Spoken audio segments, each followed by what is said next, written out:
So code lovers welcome back to another video. पता है video बहुत लेट है क्योंकि मैं थोड़ा डीप लर्निंग मशीन लर्निंग ये सब पढ़ने में थोड़ा बिजी था और ये सब चीज़ें ट्रेंड भी कर रही हैं और पर्सनली मुझे थोड़ा इंटरेस्टिंग भी लग रही थी। तो खुशी की बात ये है कि हम लोग अभी डीप लर्निंग चालू करने वाले हैं इस चैनल पर। अब ये डीप लर्निंग बेसिक वैसा कुछ नहीं होगा कि नॉर्मल बनी बनाई जितनी भी लाइब्रेरीज और फ्रेमवर्क है टेंसर फ्लो से डायरेक्ट मॉडल उठा लिया, कोड करके कुछ भी मॉडल हम लोगों ने बना दिया और मतलब चला के दिखा दिया कि ऐसे काम हो रहा है। बेसिक बेसिक हम लोगों ने मॉडल बना दिया, ऐसा नहीं होने वाला है। इस सीरीज में बेसिकली हम लोग डीप डाइव करने वाले हैं मैथ्स के अंदर कि डीप लर्निंग एक्चुअल में वर्क कैसे करती है और बिहाइंड द सीन मैथ्स का कितना बड़ा रोल है डीप लर्निंग और ये मशीन लर्निंग वगैरह में। तो ये सब हम लोग देखने वाले हैं। अब प्री रिक्विजिट अगर मैं तुमसे कहूँ तो तुम लोगों को मैथ तो आनी ही चाहिए। अगर कोई तुमसे ये कहता है कि ए आई एम एल बस कोड होगा, मॉडल्स बन जाएंगे, ऐसा नहीं होता है। चाहे ये मशीन लर्निंग हो चाहे डीप लर्निंग हो, मैथ जो है पूरे आर्टिफिशियल इंटेलिजेंस का बैकबोन है। अब आपको मैथ्स तो आनी ही चाहिए, basic probability, basic linear algebra, calculus, ये सब थोड़ा बहुत आना चाहिए आपको। और नहीं भी आता है तो मैं कोशिश करूंगा कि मैं ऐसी लैंग्वेज में तुम्हें समझाऊं कि बिल्कुल इजी लैंग्वेज में, मतलब इजी वर्ड्स में तुम लोगों को समझ में आ जाए कि बिहाइंड द सीन चीज़ें काम कैसे कर रही हैं।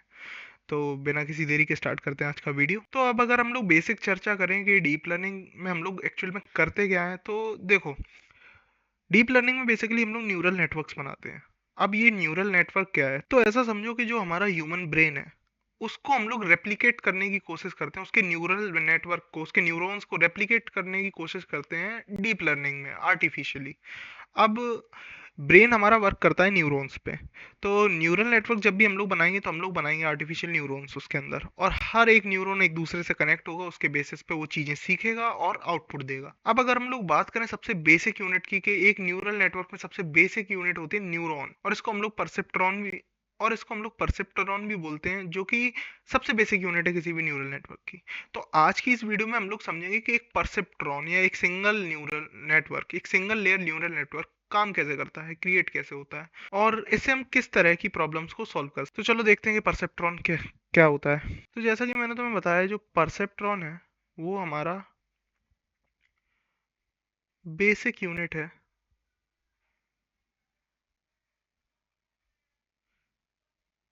ANN की, आर्टिफिशियल न्यूरल नेटवर्क। अब आर्टिफिशियल न्यूरल नेटवर्क बेसिकली हम लोग अभी क्लासिफाई कर देते हैं दो तरह से। एक तो multi layer neural network, MLN, और single layer neural network, SLN। तो जो परसेप्टेरॉन है हमारा, वो है हमारा सिंगल लेयर न्यूरल नेटवर्क। अब हम लोग परसेप्ट्रॉन का यूज किस तरह की प्रॉब्लम्स में करते हैं, तो वो मैं आपको क्लियर कर देता हूँ। तो हम लोग परसेप्ट्रॉन का यूज करते हैं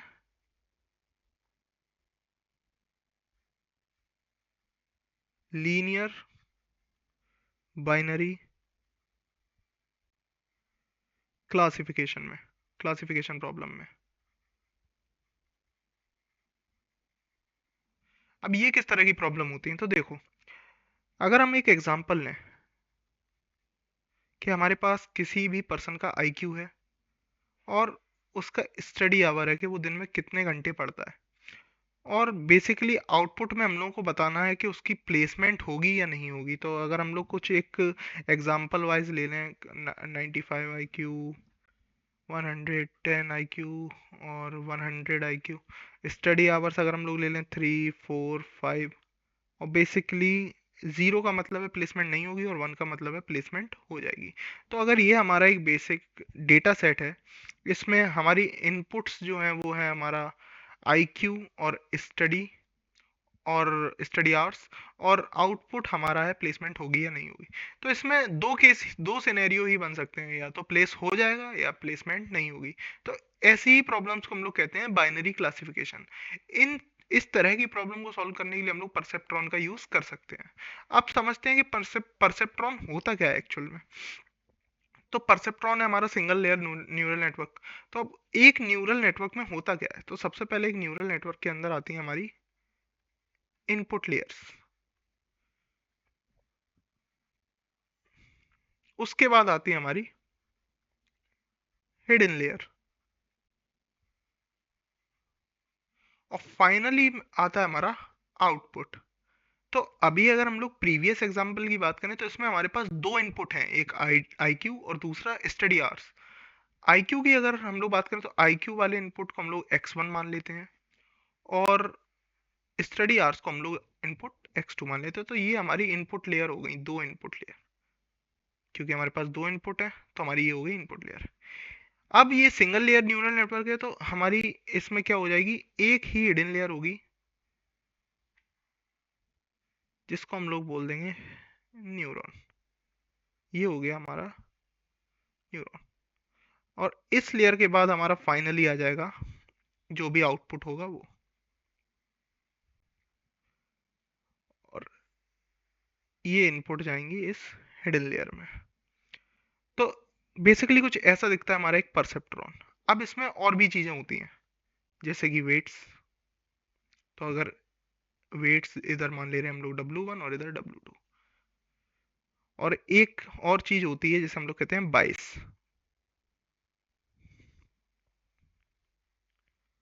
अब बाइस को अगर हम लोग समझें तो ये एक नॉइस वैल्यू होती है कि हमारे डेटा में कितनी नॉइस है, कितनी नॉइस थ्रेशोल्ड वैल्यू है, वो होता है हमारा बाइस। और इनपुट लेयर हमारी हो गई, हिडन लेयर हो गई, आउटपुट हो गई। तो बेसिकली ऐसा दिखता है हमारा एक परसेप्ट्रॉन। अब इस न्यूरॉन के अंदर दो काम होते हैं। सबसे पहले हमारा जितना भी इनपुट और वेट है उसका मल्टीप्लिकेशन, और प्लस बायस।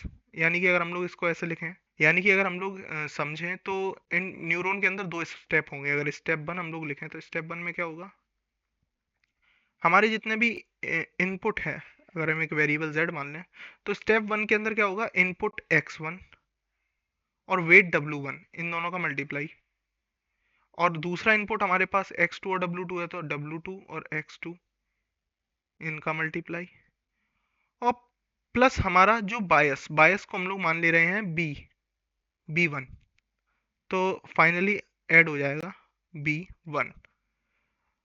तो ये होता है हमारे स्टेप वन में।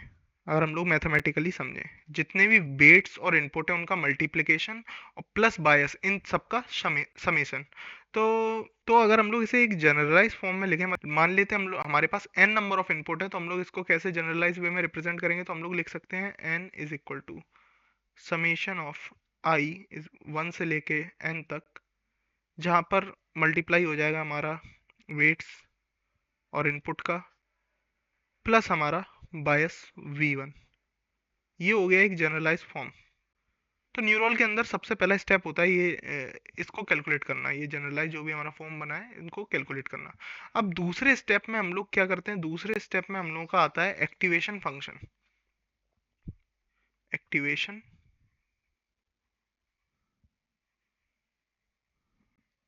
एक मिनट, एक्टिवेशन फंक्शन। अब एक्टिवेशन फंक्शन बहुत डिफरेंट टाइप के होते हैं, step function, sigmoid function, 10H function, relu function. इन सबको हम लोग आगे आने वाली वीडियो में मैथमेटिकली इनका पूरा इंट्यूशन लेंगे और इन डेप्थ देखेंगे कि ये सारे फंक्शंस काम कैसे करते हैं। अभी के लिए इस एक्टिवेशन फंक्शन पर ज़्यादा ध्यान नहीं देते हैं इस वीडियो के लिए, क्योंकि अभी हम लोग परसेप्ट्रॉन समझ रहे हैं, बेसिक एक जानकारी ले रहे हैं कि परसेप्ट्रॉन काम कैसे करता है।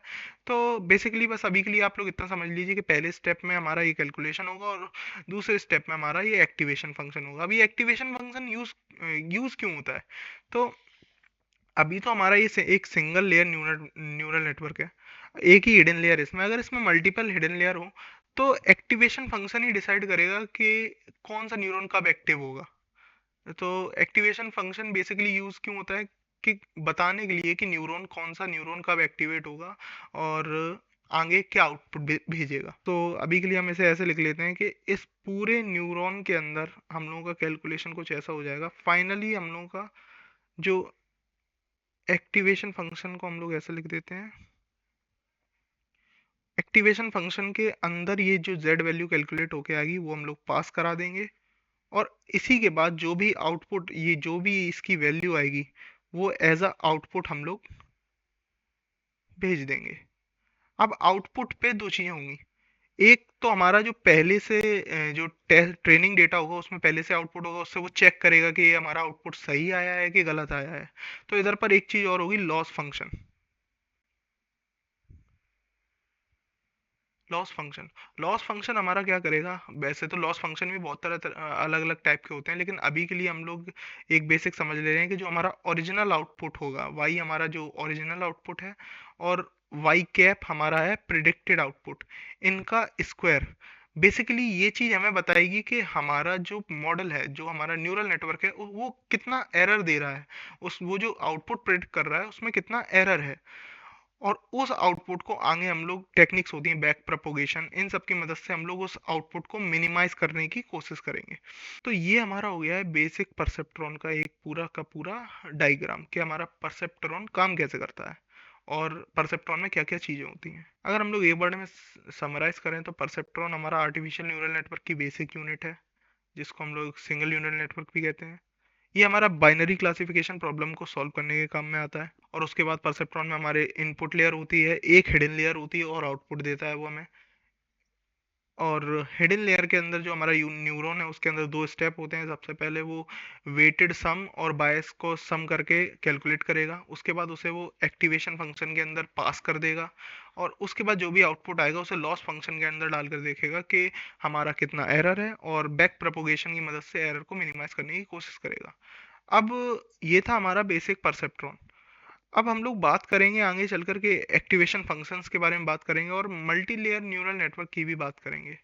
सो बेसिकली इसमें अगर आप लोगों को कुछ चीज़ें नहीं समझ में आई, जैसे एक्टिवेशन फंक्शन क्या है, बैक प्रोपोगेशन क्या है, या ये लॉस फंक्शन क्या है, तो कोई दिक्कत वाली बात नहीं है। इस वीडियो में मेन एम हमारा ये समझने का था कि एक परसेप्ट्रॉन काम कैसे करता है। सो आज की इस वीडियो के लिए इतना ही। इसमें हम लोगों ने समझा एक बेसिक परसेप्ट्रॉन काम कैसे करता है।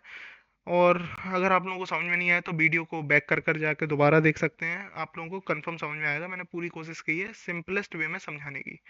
सो आज की इस वीडियो के लिए इतना ही। मिलते हैं अगले वीडियो में। अगले वीडियो में हम लोग समझेंगे एक्टिवेशन फंक्शंस के बारे में। तब तक के लिए गुड बाय।